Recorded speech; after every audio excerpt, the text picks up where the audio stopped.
เดี่ยวก้องบรรยายสู่ห้องหนตางกว้างไกลพระธรรมของพระโคตามมาบนดวงสุริยะเปล่งแสงเหมือนใหญ่แสงพระธรรมนำส่องประกายส่องจิตส่องใจให้สดใสสว่าง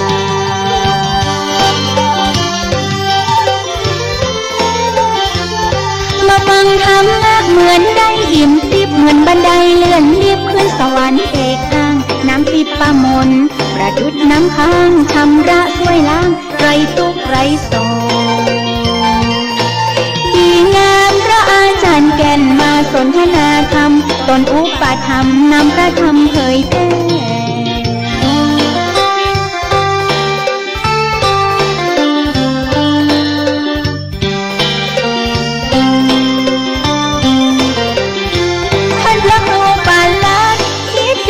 กิติโสภโน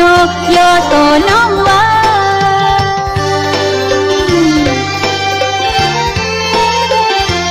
วัดสันขยอมจังหวัดเชียงใหม่อำเภอสันทรายขอไว้ทุนสวาพระวิหารอุโบสถไม้สักทองเป็นทรงล้านนาวัดสันขยอมอนุรักษ์รักษาศิลธรรมาพระสังฆาปาเก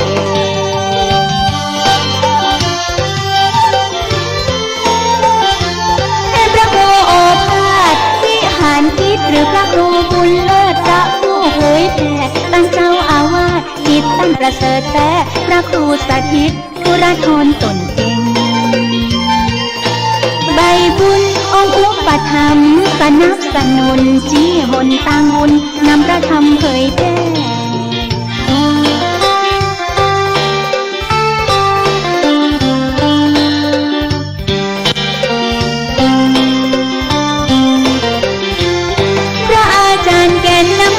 บรรยายจะเป็นเรื่องใดตั้งใจฟังแต่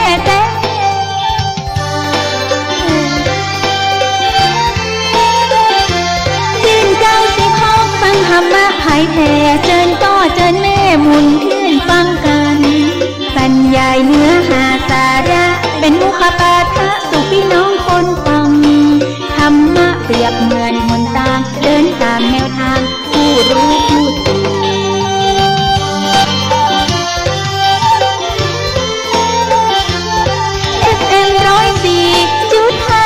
นท่านผู้ฟังตั้งใจหมุนคลื่นวันอังคาร9 โมงใจชื่นถึง10 โมงเจิญฟังมวลมงคลเจิญฟังธรรมะเหมือนพ้นพระน้ำมนต์ได้ฟังได้ยนต์จิตใจสดชื่น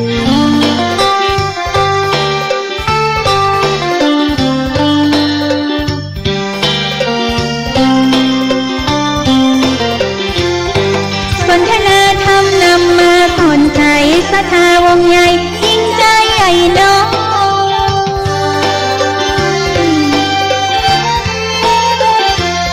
ธรรมะพระพุทธบริสุทธิ์เป่งปอยเก็บเรียงร้อยชื่นจ้อยสุขสมขึ้น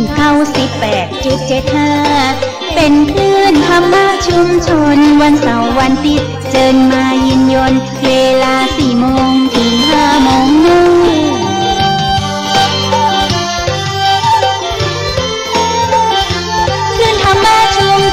วัดห้วยตองซอกผู้ฟังที่รักเจิญมาเบิ่งเนื้อตนอุปถัมภ์ตั้นมี power เจิญมาฟังเนื้อสายน้องสายพี่นอนใน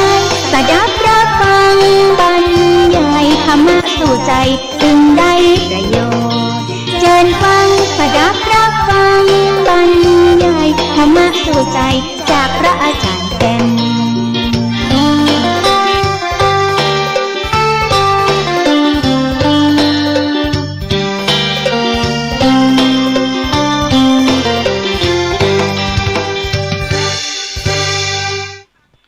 ธรรมะยามสายในวันนี้ธรรมะพาทีที่สดใสสาระธรรมะสู่หัวใจ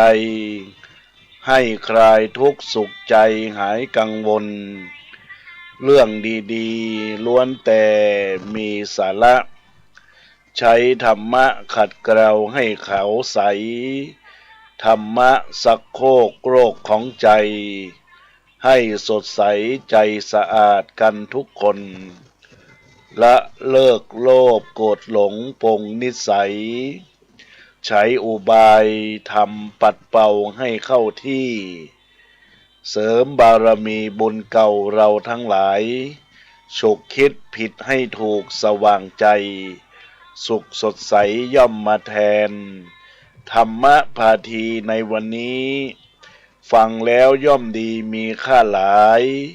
ทำนำไปปฏิบัติอย่างเข้าใจสุขสบายทั้งหลายจงบังเกิดล้ำเลิศกราบนมัสการไหวสาในเมตตาบารมีธรรมองค์พระสรีสัมมาสัมพุทธเจ้าพระสัทธรรมเจ้าและพระสังฆเจ้ารัตนแก้วเจ้าทั้งสามไหวสาพระสัทธรรมเจ้าพระอริยสงฆ์เจ้ากราบนมัสการถวายความเคารพหลวงพ่อท่านพระครูสมุวิชวัตรวรกิจโจท่านผู้อำนวยการขึ้นวิทยุเพื่อการศึกษาพระพุทธศาสนาและวัฒนธรรม FM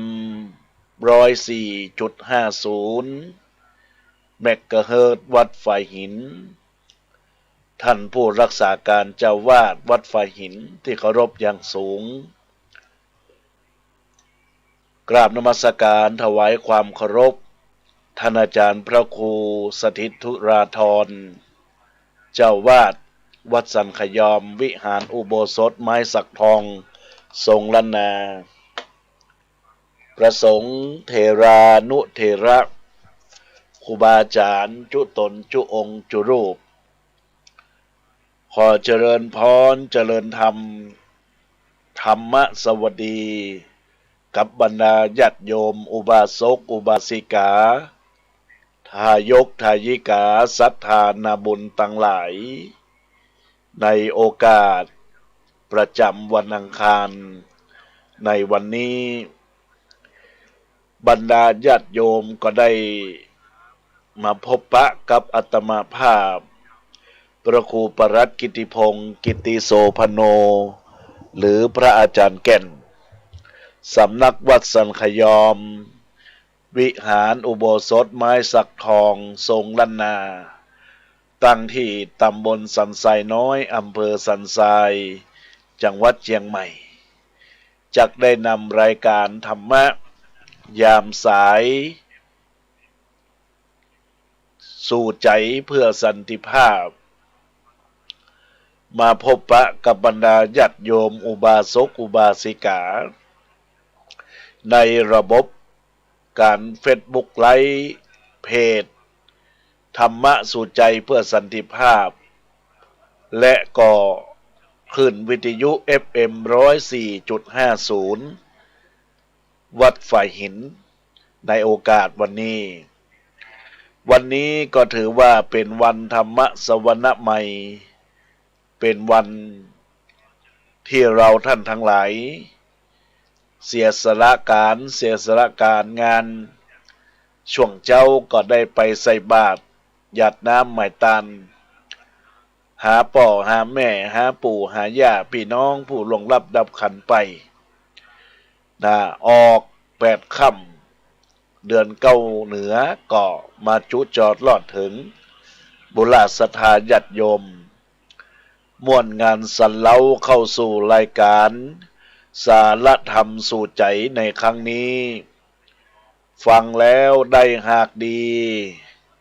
บ่มีปัญหาคำสั่งสอนองค์พระศาสดาศึกษากันให้เป่งป้อยฟังแล้วปฏิบัติตามความหูบ่น้อยทุกอย่างท้าเรียบร้อยก็โอเคประพฤติปฏิบัติธรรมอย่าได้หันเหถ้านอกลีดนอกธรรมก็บ่โอเคอาจผิดผวนแผกใดจำใส่ใจหายมัวหมองไม่เพราะว่าไฟสร้างแต่ต่างดี จิตใจเรียบร้อยตามหอยวิถีทำดีได้ดีทุกคนเนอเจ้าทุกคนเนอเจ้าวันนี้อาตมาภาพจะได้แสดงพระธรรมเทศนาในเรื่องของกรรมวิบากมหาโมกขลานะดับเปลวไฟนรกซึ่งเป็นกาละที่ตนตัวของนายพันเทพจินาธีรโรธได้มาเป็นเจ้าเก่าเจ้าศรัทธาได้มาปูจากันเทศในวันนี้เนื่องด้วยเป็นวันคล้ายวันเกิดเมื่อวันที่6 มิถุนายนพุทธศักราช 2565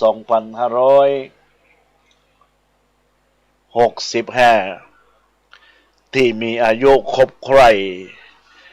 ได้60 ปีพอดีถ้าเป็นนักสัตว์ก็5 รอบ60 ปี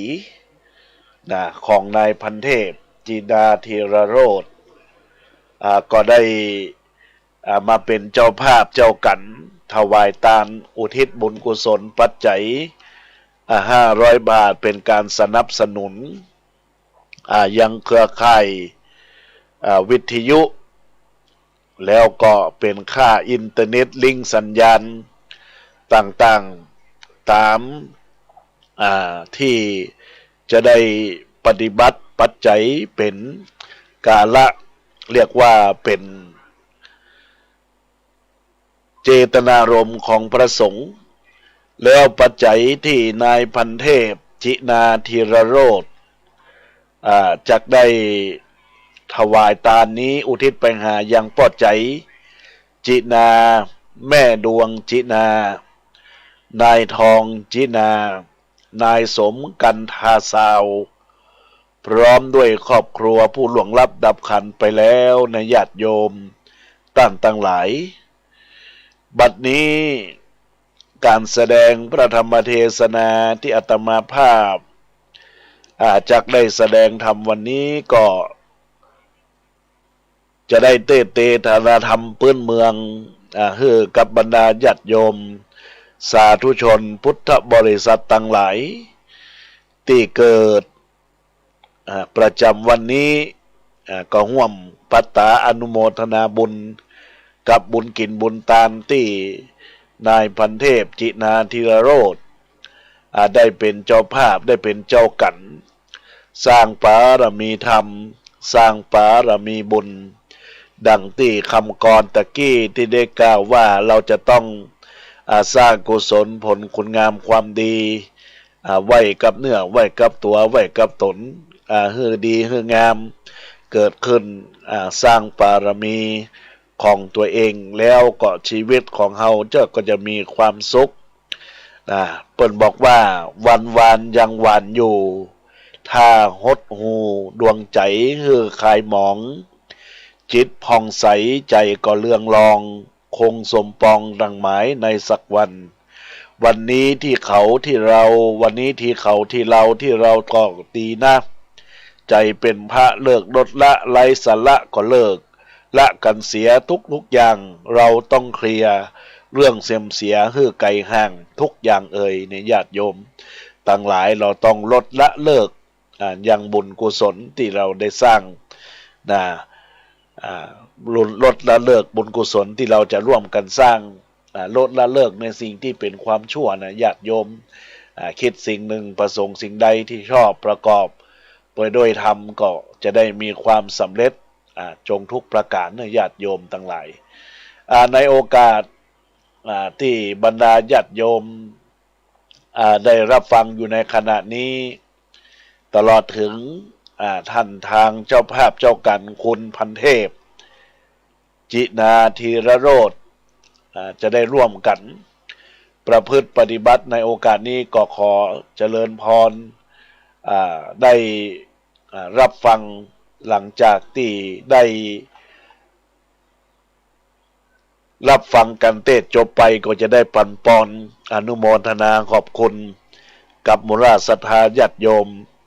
สาธุชนถ้าหากว่าบรรดาญาติโยมอันไม่มีคุณพันเทพจินาธีรโรธบ่ได้ฟังตอนนี้ในชั่วโมงนี้ก็บ่เป็นหยังอาตมาภาพก็ลิงก์สัญญาณก็ไปฟังย้อนหลังได้ฟังย้อนหลังแล้วก็อนุโมทนาย้อนหลังใจกายเบาเป็นสุขใจเป็นนายกายเป็นเบาใจก็เป็นนายก็คือใจเขาบริสุทธิ์มันก็เป็นตีตั้ง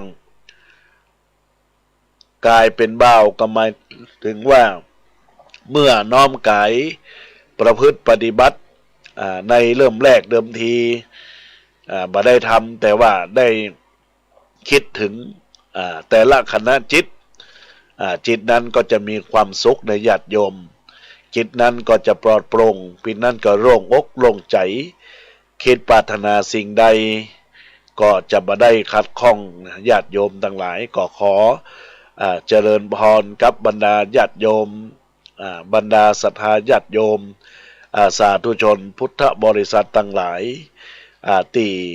จะได้น้อมรับฟังในโอกาสนี้ก็ขอเจริญพรตั้งอกตั้งใจน้อมรับสดับตับฟังในโอกาสที่จะได้แสดงพระธรรมเทศนาเป็นธรรมวัดพื้นเมืองล้านนาแล้วก็เป็นธรรมวัดที่มีคติสอนจิตสอนใจคือกับตนตัวของทุกคนทุกท่านได้ตั้งสติตั้งปัญญาคือแน่วแน่แก้ไขในโอกาสที่ได้ทำผิดพังพลาดไปอันยังก็ตามนะญาติโยมก็จะได้เกิดผลบุญผลกุศลที่เกิดขึ้นนะญาติโยมตอนนี้อาตมาภาพก็จะได้ตั้งอกตั้งใจน้อมแสดงพระธรรมเทศนาธรรมชื่อว่ากรรมวิบากมหาโมกขลานะดับเปลวไฟนรก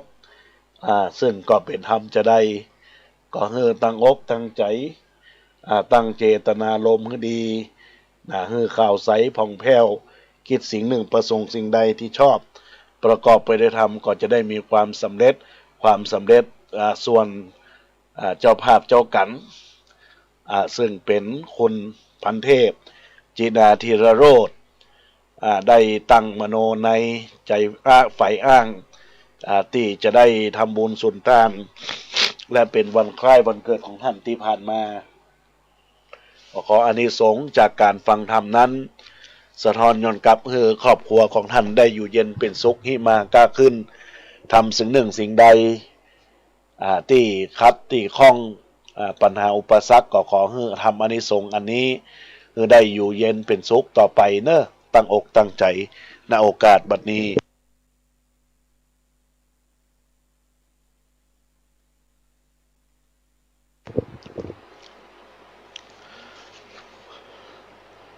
นะโม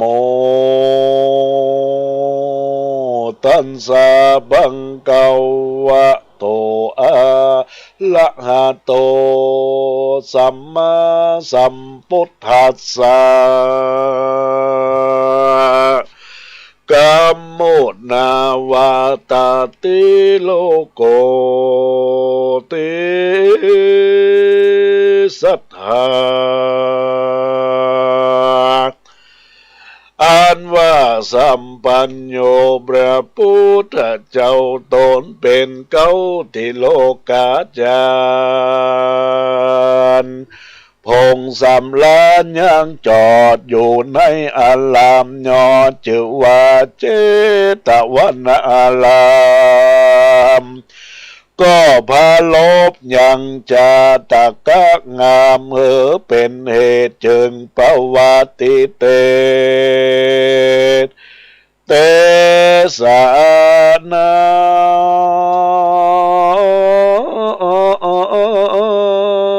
ยังกถาอันนี้ดังจะเก่าที่ยาวไปยะถาและมีเมื่อใดดังอ่าน ตาตาในกาลยามนั้นเราพระพุทธเจ้าสอนยอดศรัทธาได้เตศาสนายังผู้ใดกล่าวลังลูธรรมสาระนั้นเล่ามหาเถรเจ้าโมกขลานะตั้งภิกขุสังฆยามวลหมู่เข้ามาน่าอยู่ฟังธรรมพระองค์คำตนยศโยดก็เทศนาโปรดปันนะแล้วก็ถึงสักวันจันฟานนรกกาอบายถึงยิงใจโลกไตว่าไผ่สร้างกรรมไว้สันใดกรรมจักไปตอบสายได้หายและเดกันกะลีลำบากกะหยาบกระทำบาปจังไรการกระไกระภาคตายระจากเมืองโคนก็ยอมเอาตนไปใหม่ในลุ่มใต้อเวจีกันสร้างกรรมดีบ่ขาดมีศีลสะอาดรักษาการมรณะมวยมั่งจากโลกกว้างเมืองคนบุญจากบันดลไปเกิดในห้องฟ้าเลิศเนรปานการพระชินนามานต้นผ่องแผ้วเทศนาธรรมแล้วสุดไปภิกขุหลายมวลหมู่ต่างสาธุอยู่ยินดีที่นั่นตนบุญมีโมคคัลลานาเถรเจ้าก็ถามพระปิ่นเก่ายอดศรัทธาว่าพันเตปะขาวาคาเดพระพุทธเจ้าผู้คานี้เราสงสัยว่านรกไก่บ่ไล่บ่เคยได้ไปหันจักกวางกี่ปันกี่โยดเพศมีกี่โจโกดไข่หูเขาไล่ทะลงวิบากอยู่สันใดข้าขอไปเล็งพองแจ้งต่อขีญาขอพระบุญนาตนองค์อาจได้อนุญาตปงวางเพื่อเป็นต่างแก่ข้าไปพอนรกกานาบายแด่เตตีนั้นสัพพัญโยพระพุทธเจ้ายอดศรัทธาปิจารณาสันทีก็หันเป็นที่กองดีได้ไขว่าตีกล่าวถอยอนุญาตปล่อยวางไปที่ดันพระตนสินใสบุญใหญ่ฤทธิใจสามานก็ย่อสารกลมเก่าไว้พระเป็นเจ้าสามหนก้อยโคตตนกระภาคออกมาจากกันทกุดีอาทะบ่ลิขานมีคบไข่ก็เหมือนไว้บ่จาแล้วสัญญองขึ้นฟ้าปลายบนไปโดยดาล่วงหนอากาศคำมาต้องมาตาดนาตนนาผู้บาข้ามนายังวัตตะสงสารกันตะกุติข้ามเทียนทองข้ามเตตต้องยังโตนจักรวาลขอบฟ้านอกโลกลาเมืองโคนเอาตนลงสู่ยังที่อยู่อบายหันสัตว์นรกหลายเอาไม่ย้อนเปลวไฟใหญ่เผาลนมหาโมคคลานาต้นองค์อาจบ่ละคุณนะใครโปรดสัตว์นรกมวลหมู่เจ้าอันถ้าลงตุกเร็วอบายก็พันภายบ่จาส่วนมนนากาบัดเดียว เพื่อดับเปลวไฟ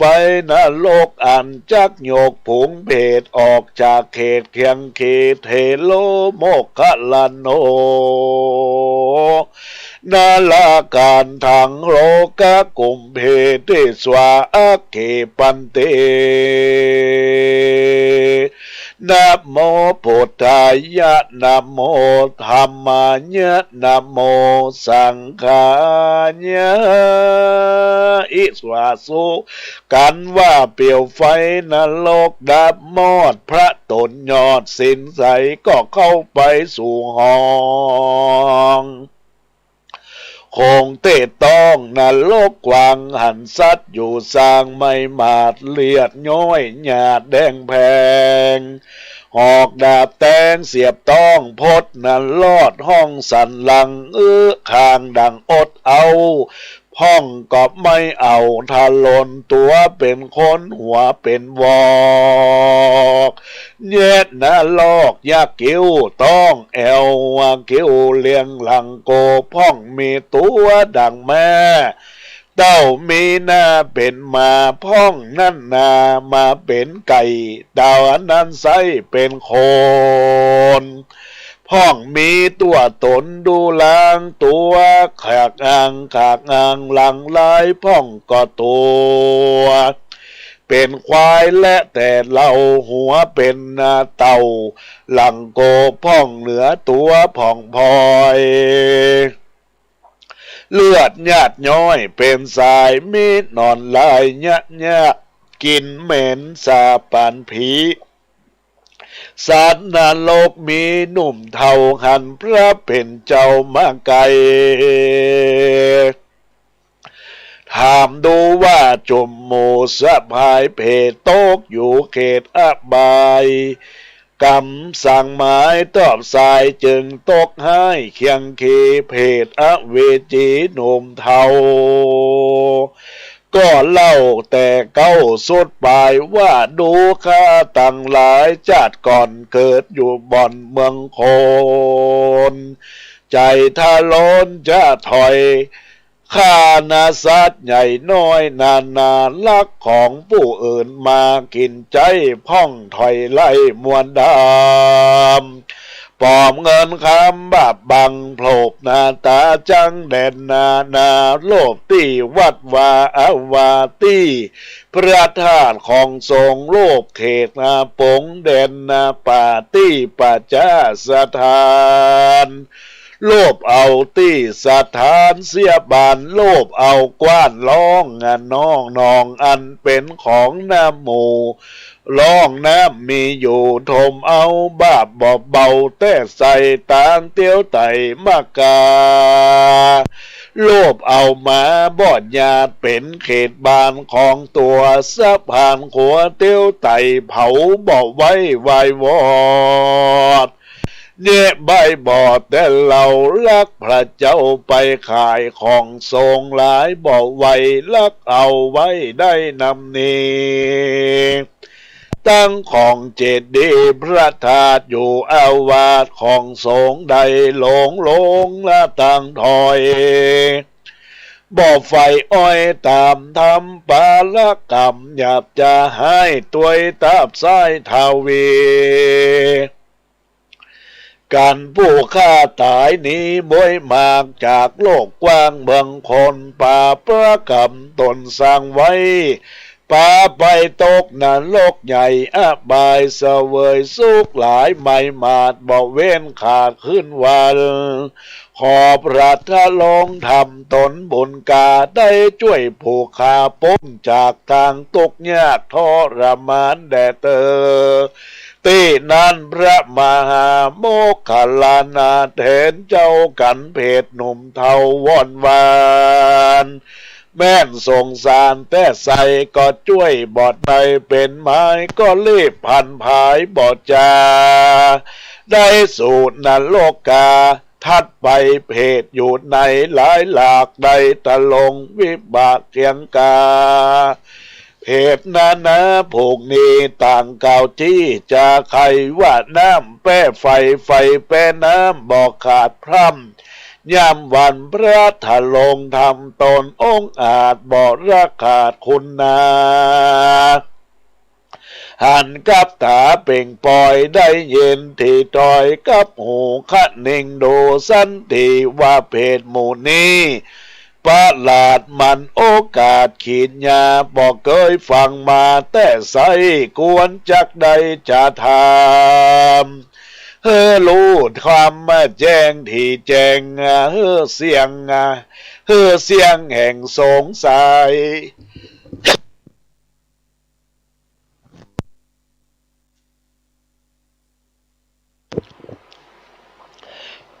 การขาดนิ่งนายเหมือนจอดก็เตียวสอดไปงานแถมเพศนาม้วนหมู่ว่าสู่สังเก่าโอเป็นสันใดว่าน้ำแป้ไฟก็มาแป้น้ำดูถ้าลงทุกยากลำนำนาสันใดจานั้นเราจุงบอกเล่าตามมีเพศอเวจีม้วนหมู่อันถ้าลงทุกอยู่เคียงเข็นกันมหาเถนผู้ใหญ่มาอยู่ไกลจะถามย้อนไล่ใครหัวความเงียนเก่าก็ตอบเปล่ากำไปว่าแต่นั่นไกลจัดก่อนผู้กาอยู่บ่อนเมืองโคลกระตามตนหยาบจ้าได้แจ้งด่าธรรมชาติเป็นกรรมพระมาจังไรคือได้ด่าไฟด่าน้ำเป็นบาปล่ำเคียงกีกันเลือดดูร้อนมีมันหลอดแดดไม่มอดเผาลนหรือมีคนไก่ที่เตียนไฟทูบไตตามวัดน้อยใหญ่มาลามก็ด่าถามแจ้งป้อยเป็นกรรมน้อยปาลากันเลือดดูหมาไข่หลอดฝนย้อยยอดเป็นสายน้ำนองลายจุกแอ่งป้ากันแจ้งงาฝนนาฟากจ๋าแจ้งด่าเตวะด่าเตวะบูดมวนหมู่ตั้งอินพรหมอยู่เมืองโบ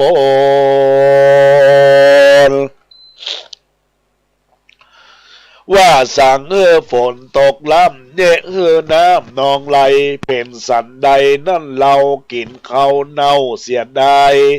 ย้อนข้าตั้งหลายม้วนหมู่เพศเมื่ออยู่เขตเมืองคนได้ดาบฟ้าฝนเจ้งแปรแจ้งปล่อยเป็นกรรมด้อยกาเลดาอักเคล่อนไม่เกิดเป็นบาปใหญ่มัวดำย้อนว่าจีกรรมกำป่ากันตายจากเมืองโคลบาปกรรมตนสร้างไว้ป่าตกใหม่ตาตกไม่บายเสวยสุกลายเลือแหล่บอกเว้นแว่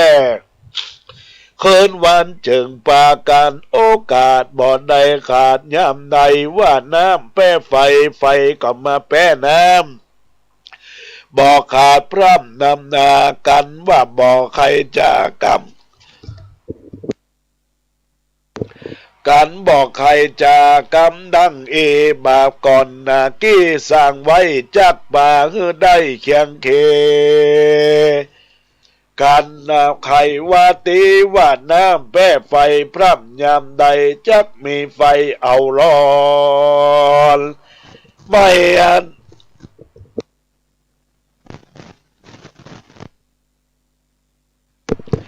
ไม่นาลกบ่อนบัดเดียวกันจะเหลวเก่าจีว่าไฟนี้แป้น้ำบ่อตันล่ำมาซ้ำมาโซน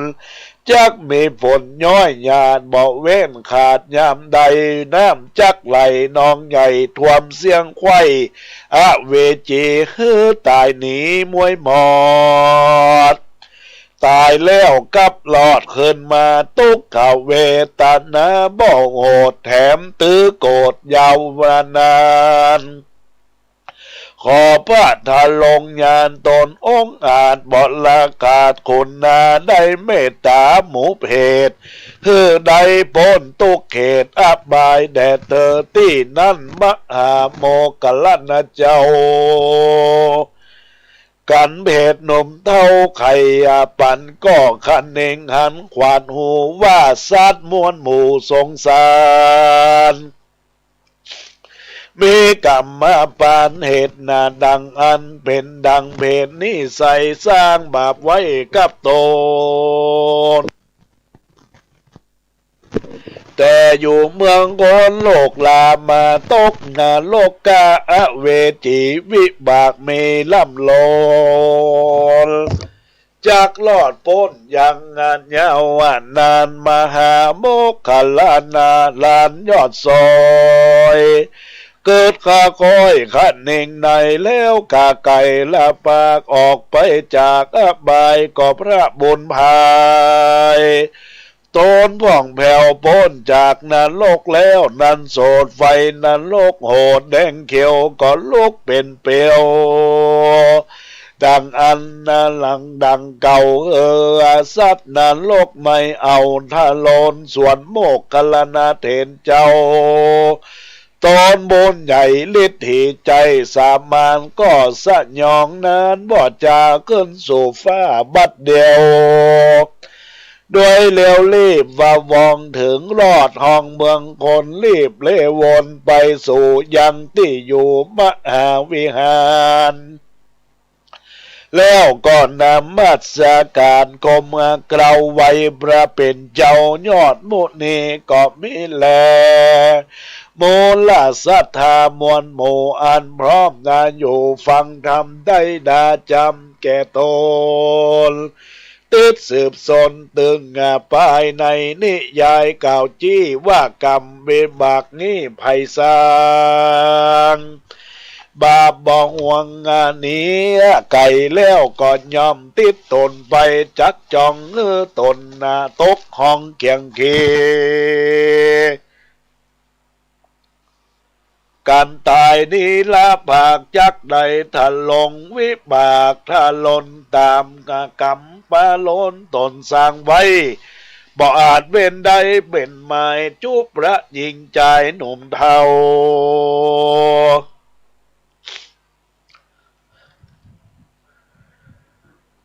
ไล่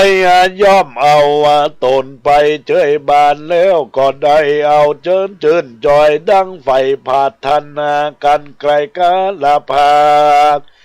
ตายเสียจากเมืองคนก็ยอมเอาตนไปเกิดในห้องฟ้าเลิศเมืองสวรรค์หรือภายพานไปลอดเวียงแก้วยอดเนลปานดับภัยมาน้อยใหญ่ดังฟักไฟใจหมายขอยิ่งใจมวลหมู่อันนั่งอยู่ฟังธรรมโป้นตังดำเอาไม่เจ็บป่วยใครอย่ามาปานเคาะตัวหารกาดกรอยอยู่จืนจ้อยที่คาผาธนาใครได้เลอมักไฟอันใดบ่อนี้ไก่จากธรรมขอสมกรรมกูเจือดังไฟเอื้อใจไม้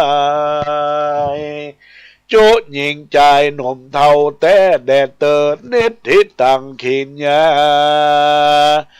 สร้างวันนาวิเศษจากห้องเหตุกรรมวิบากก็บังคมโสมเลสเดชบรรดาญาติโยมอุบาสกอุบาสิกาทายกทายิกาสัทธานบุญทั้งหลาย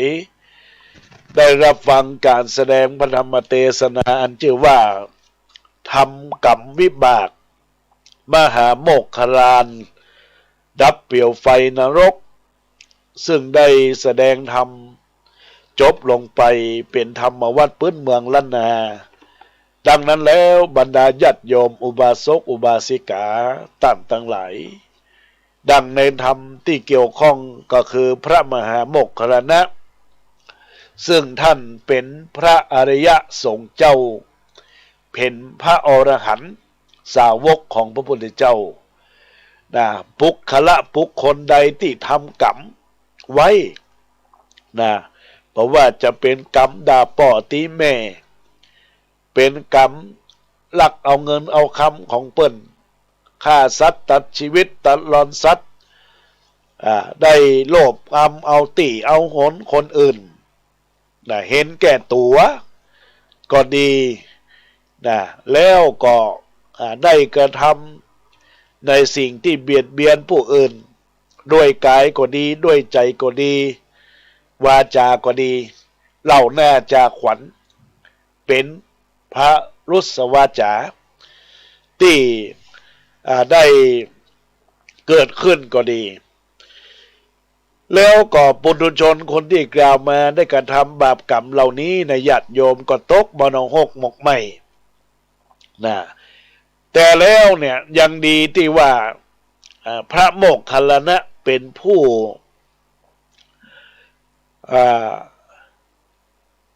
ที่มีฤทธิเตจะได้ปลดปล่อยได้ช่วยโดยเหลือยังคนที่ตกนรกอเวจีเอาไม่ทุกอย่างทุกประการบอกว่าจะเป็นเพศบอกว่าจะเป็นผีบอกว่าจะเป็นตกวิกรรมวิบากอันใดก็ตามเห็นอกเห็นใจก็ดีบางคนชอบด่าคนอื่นโดยบอกหูตัวด้วยความพลั้งเผลอก็ตามบางคนก็ด่าไปถึงเทพบุตรไปถึงเทวดาด่าว่าวันนี้ฝนก็บ่ตกเทวดามันเมาหยังวันนี้ฝนตกนักก็ด่าเทวดาตกล้ำตกเหลือนี่ก็เป็นบาปเป็นกรรมนะญาติโยมก็เพราะว่าเป็นวจีกรรมปากของเราดังนั้นบรรดาญาติโยมต่างหลายเมื่อได้ตกนรกอเวจีแล้วพระโมคคัลลานะได้ไขวาจาได้กระทำโดยการยกผู้ที่ตกวิบากกรรมในครั้งนั้นโดยการเหาะชานไปมโนหกหกไม่ทุกอย่างทุกประการแล้วก็ดับภัยมารทุกอย่างคือภัยมารได้ลุดไปหลังจากเสร็จการที่พระโมคคัลลานะตนบุญใหญ่ได้กล่าวนั้นแล้วก็ได้ออกขึ้นสู่การวิพานของพระโมคคัลลานะเถระเจ้าดังนั้นแล้วบรรดาญาติโยมผู้ที่ได้ตามทำกรรมวิบากโดยเฉพาะนายพันเทพจินาธิรโลดพร้อมด้วยครอบครัวก็ดีได้ทำบุญทำทานอุทิศบุญกุศลก็ขอให้คำกรรมวิบากนี้จงไปยกย้ายยังพ่อใจจินาแม่ดวงจินาและนายทองจินานายสมกันทาสาวได้ปนติญาติภาคจะติตุกคือได้ทงสุขยิ่งขึ้นไปแล้วถึงแม้ว่าได้ไปสู่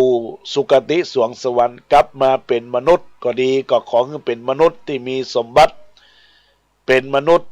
ที่ประเสริฐสมบูรณ์ทุกอย่างทุกประการครบ32ประการแล้วก็พบพระพุทธศาสนาเรื่อยๆไปจนกระทั่งได้ถึงดวงตาเห็นธรรมสู่พระนิพพานนะญาติโยมทั้งหลายอันนี้ก็ขออนุโมทนาขอบคุณครับคุณพันเทพจินาธิรโรธบ้านพรเพ็ง2หมู่ที่7บ้านสันขยอมใต้ตำบลสันทรายน้อยอำเภอสันทรายจังหวัดเชียงใหม่ได้มาเป็นเจ้าภาพเจ้ากันในโอกาสนี้เมื่อท่านได้อยู่ที่บ้านก็ดีอยู่ทางใดก็ดีก็กรวดน้ำหยาดน้ำหมายตาลจะได้ปั่นปอนเฮือตนตัวของท่านได้เป็นบุญเป็นกุศลได้เกิดกับเนื้อกับตัวกับตนของท่านจะได้มีความสุขกายมีความสบายใจปรารถนาสิ่งใดก็บ่ได้คัดบ่ได้คล้องอย่างตนตัวของท่านอันนี้คุณพันเทพจินาธีรโรธได้ตั้งอกตั้งใจตรวจน้ำหยาดน้ำหมายตาเนอยะถาวะลิวังหาปุลาปลิปุเรนติสาคลังเอวะเมวะอิโตทินังเปตานังอุปกัปปติอิจิตังปฏิตังตุมหังกิปะเมวัชมีชันตุสัพเพปุเรนตุสังกปาจันโทป ปันนะระโสยัตถามณีโจติระโสยัตถาเอวังหนตุสัมปติจจะชามิอิทังโนมัทุบุพะราจาทานังโอทนะปิคะหารตนังอาเพชะอาสาทลนะสัพพโรกิญะโลกุตละอรหันตะมัคคยานังสัพพสัมปตินังมัคคะพระนิพพานปัจจโยโหนตุโนนิจังอาจจะในวันนี้ก็เป็นวันสลีสุขมังคละอันประเสริฐดีล้ำเลิศยิ่งกว่าวันและยามตั้งหลายบัดนี้หมายมี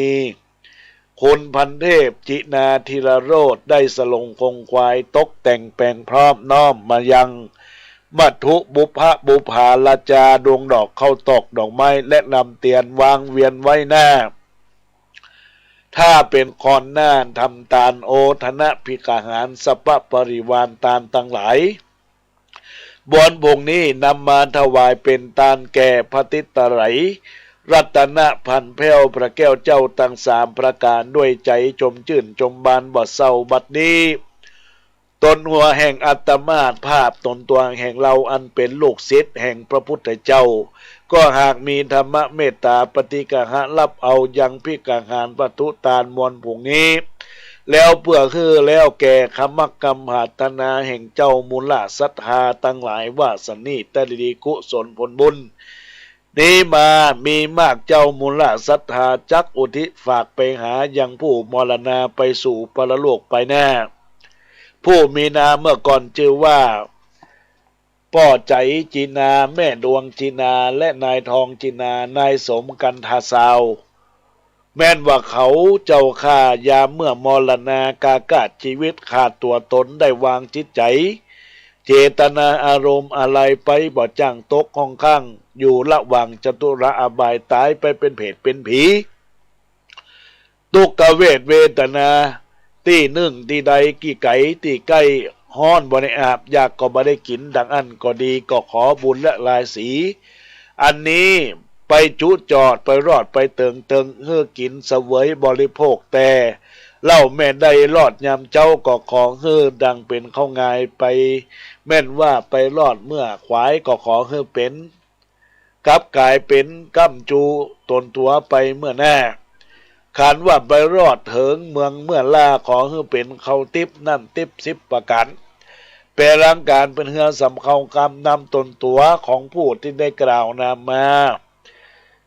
ได้ไปเกิดเมืองสวรรค์พระบุญตันหันต่อหน้าคือสมบัติในเมืองคนและเมืองฟ้าและอมตะมหาเนรปานเจ้านั่นจงจะมีแม่นว่าดวงวิญญาณ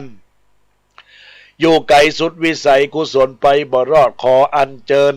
เจ้ายอดมเหสิกาเทพบุตรเทวดาตนมีเอลิธิญาณแก่กล้าจงน้อมนำอนุโมทนาตามนำกุศลพิสารบุญอย่างนี้ใส่ไปบอกกล่าวข่าวสารดวงวิญญาณของป้อใจจินาแม่ดวงจีนานายทองจีนาและนายสมกันทาสาวคือได้รับอนุโมทนาบุญอันเป็นจุงจักมีเตื้องแต่ดิหลีกันว่าเถิงสุขดีๆแล้วเล่าก็คือบุญเตรียมเต่าซับปันติสุขยิ่งกว่าเก่าได้100เต่าปันเต่าปุณนะเมื่อไปลูนด้วยบุญราศีมากกว้างมูลศรัทธาได้สร้างอุทิศกะตันหาขอจงกับสะท้อนย้อนกับสัมมาพิทักษ์รักษาเจ้ามูลศรัทธาให้อยู่ดีมีสุขอายุมั่นยืนยาวจำเริญตีกาปรารถนาจากโรคภัยไข้เจ็บอันตรายหากเสียยังเคาะปีเคาะเดือนเคาะวันเคาะยามแก่กล้าเคาะตั้งหน้าตั้งหลังอย่าถูกต้องตัวตนตั้งนี้ไปต่อหน้าเมื่อหน้าแม่นจักไปสู่จตุทิสะอัฏฐทิสะตะวันตกวันออกขอกใต้งนเหนือค้าขายลายล่องท่องบ้านเดียวเมืองอยู่หอเฮือนก็ดีอยู่ฮือมีใจไปก็ฮือมีโจกมีลาบป่าแป้คณะข้าศึกสัตหรูหมู่ประชามิตรคิดว่าขอให้สมคำมักกำผัฒนานั่นจุงจะมีเตื้องแต่ดิลีโสยาติธรรมโมจะอายันนิสัสสิโตเปตนะปุจจาจักตาอุลลาพลัญจะพิโกนมนุปปฏินังตุเมหิปุญญังพระสุตังอนาปกันติกุศลกรรมทั้งหลายที่นายพันเทพจินาธิลาโรธ ได้ทำบุญทำทานในดีกาการละวันนี้ก็ขอให้เป็นกตัญญูกตเวทิตาให้ได้ปกปักรักษาคือมีอายุยืนยาวขอบเข้าพระภาษาได้กาดกำอะไรกาดได้กากำจูดูแลบบวรพระพุทธศาสนาแห่งองค์พระสรีสัมมาสัมพุทธเจ้าได้เทศนาเป็นคาถานั้นจงจะมีใจยตุภวังใจยมังคลังใจยวินาศสันตุจะเตสสาสปีติโยวิวัจจันตุสัพพะโลโกวินาสันตุมาเตภวะทวนตะระโยสุเกติกายโยโกภวะอาภิวาทนาสีลิสนิจังวุธาปจายโนชัตตาโลธรรมาวัฏันติอายุวันโนสุขังพลังจะตุปัจจัยธรรมเตสนาทนังนิพพานังปรมังสุขังก็ขออนุโมทนาขอบคุณในโอกาสที่ทางคุณพันเทพจินาทีระโรธได้ร่วมบุญกุศลในการรับฟังปฐมเทศนามวลพรุ่งนี้จตุปัจจัยอัตมาภาพได้รับแล้วอุทิศบุญกุศลไปแล้วฟังเทศไปแล้วก็ขอสะท้อนย้อนกลับตนตัวของคุณพันเทพจินาธิรโรธจงมีแต่ความสุขมีความเจริญในหน้าที่กิจการงานกัดกุ้งรุ่งเรืองโรคภัยไข้เจ็บจะได้มาเบียดมาคีตลอดถึงแม้นว่าท่านได้คิดสิ่งหนึ่งประสงค์สิ่งใดที่ชอบประกอบไปด้วยธรรมก็ขอให้สมความมุ่งมา่ปรารถนาในวาระอายุได้ครบคล้ายวันเกิด60 ปีคุณพันเทพจินาธีรโรธให้ได้อยู่เย็นเป็นสุขไปในทีคา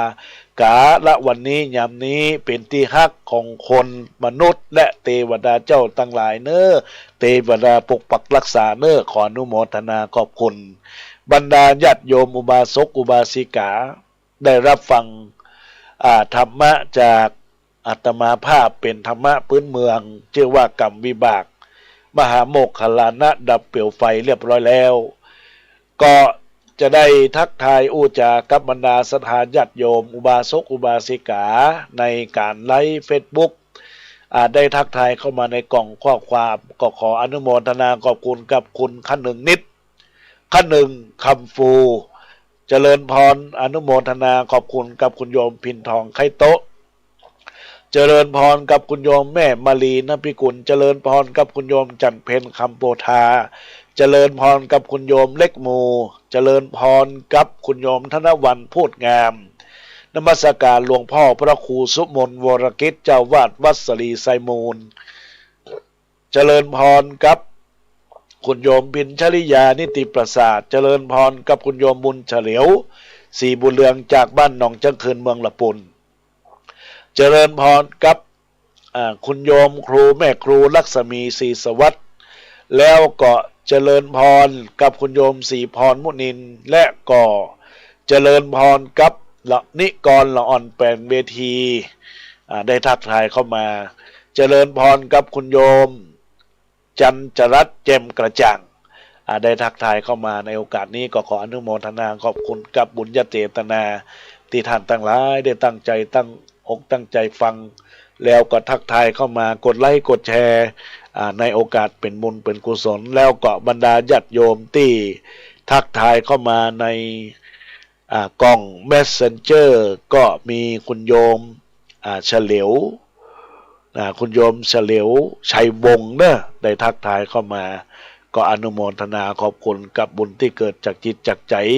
ของมูลศรัทธาญาติโยมทักทายมาในไลน์ก็มีคุณโยมพินชริยานิติประสาททักทายเข้ามาในโอกาสนี้ก็ขออนุโมทนาขอบคุณเจริญพรกับป้าเกตพงพิกุลเนอะได้ทักทายเข้ามา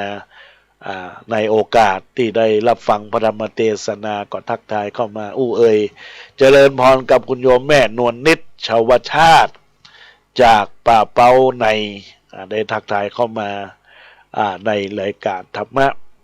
ยามสายในโอกาสนี้ตอนนี้ญาติโยมท่านใดอยากจะรับสายโทรศัพท์เข้ามาทักทายอาตมาได้เจริญพรกับคุณโยมแม่ครูเหรียญทองจันทีเนอะได้ทักทายเข้ามาอนุโมทนาขอบคุณท่านถือว่าเป็น FC ในรายการ ทักทายเข้ามาตลอดเวลาทุกท่านทุกคนถือว่าเป็น FC ในรายการทุกคนทุกท่าน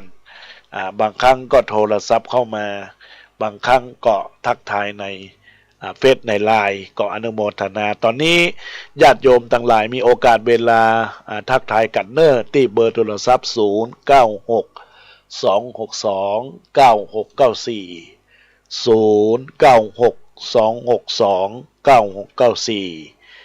ทักทายเข้ามาอู้เอ่ยในรายการธรรมะเวลานี้เหลือเวลาอีก4 นาทีเปิดโอกาสให้บรรดาญาติโยมซึ่งคลื่นวิทยุก็เริ่มดีแล้วเนอะญาติโยมทั้งหลายเสาอากาศก็คงได้ปรับปรุงเรียบร้อยก็ทักทายเข้ามาว่าคลื่นชัดเจนอย่างใดก็ทักทายเข้ามาเนอะท่านใดที่รับฟังทางใดในสันทรายในอำเภอเมืองในสันปะตองห่างดงแล้วก็เขตเวียงหนองล่องเขตทางจอมตองดอยล่อก็ดีสันกำแพงสารปีแม่ลิมแม่แตงทักทายเข้ามาหรือว่าต่างจังหวัดก็มีเชียงไฮ้เวียงป่าเป้าท่านใดได้รับฟังในช่วงเจ้าวันนี้ก็เจริญพรทักทายเข้ามาได้ที่เบอร์โทรศัพท์0962629694เนื้อญาติโยมทั้งหลายอาตมาภาพก็รับสายหน้าใหม่พบปะกับบรรดาญาติโยมอุบาสกอุบาสิกาทายกทายิกาสัทธานบุญเราท่านทั้งหลายเนื้อญาติโยมในโอกาสที่วันนี้เป็นวันพระวันศีลวันธรรมสวนาใหม่เราท่านทั้งหลายก็น้อมประพฤติปฏิบัติในนักปราชญ์ท่านกล่าวว่าช้างงามสง่าเพราะแงศาสดางามสง่าเพราะบริวารครูอาจารย์งามสง่าเพราะศิษย์บัณฑิตงามสง่าเพราะคุณธรรมผู้นำงามสง่าเพราะซื่อสัตย์สุจริตนั่นเองเนอะนี่ก็ขอฝากเกตธรรมข้อธรรมเฮือกับบรรดาญาติโยมอุบาสกอุบาสิกาทายกทายิกาสัทธานามุนทั้งหลายในโอกาสที่ได้รับฟังรายการธรรมะในโอกาสนี้ก็เป็นสิ่งที่ญาติโยมได้ตั้งอกตั้งใจฟังแล้วก็เป็นฟังเสียงบุญนะญาติโยมเสียงบุญที่ได้รับฟังธรรมะแล้วนำมาเป็นข้อคิดคติเตือนใจฟังธรรมะดีย่อมมีสาระฟังแล้วนะทำไปใช้สุขีทำสาระอันดีบุรุษสตรีนำไปใช้คงได้ดีสารธรรมทั้งเก่าใหม่นำไปใช้สดใสสีน้ำธรรมคำสอนองค์มุนีเป็นของดีตลอดยอดธรรมเอ่ยญาติโยมทั้งหลายก่อนนี้ก็เหลือเวลาอีก1 นาทีก็คงจะพอไว้เพียงแค่นี้ญาติโยมทั้งหลายที่ติดตามรับฟังอาตมาภาพรายการธรรมะยามสายประจำทุกวันอังคารธรรมะยามบ่ายประจำวันพฤหัสขึ้น 104.50 วัดฝ่ายหินก็เชิญชวนติดตามรับฟังกันได้เนอะเป็นบุญเป็นกุศลก่อนจากลาเอาพี่น้องทั่วหนแห่งห้องบ้านจองหนไก่เวลาเสี่ยงแล้วมิตรแก้วตั้งหลายลาตึงยิงใจพระผายเกี่ยวข้องมีโจกมีใจดีงดงามมีโจกมีใจดีจีวีพังพร้อมศีลธรรมคันลองสืบไว้ปนเคาะภัยนาอาสากลไกธรรมะสู่ใจได้งดงามขอเฮือพี่น้องเรืองรอมติดตามอายุวันนางามสมนามบ่อน้อยสมนามบ่อน้อยขอเจริญพร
นนบกโค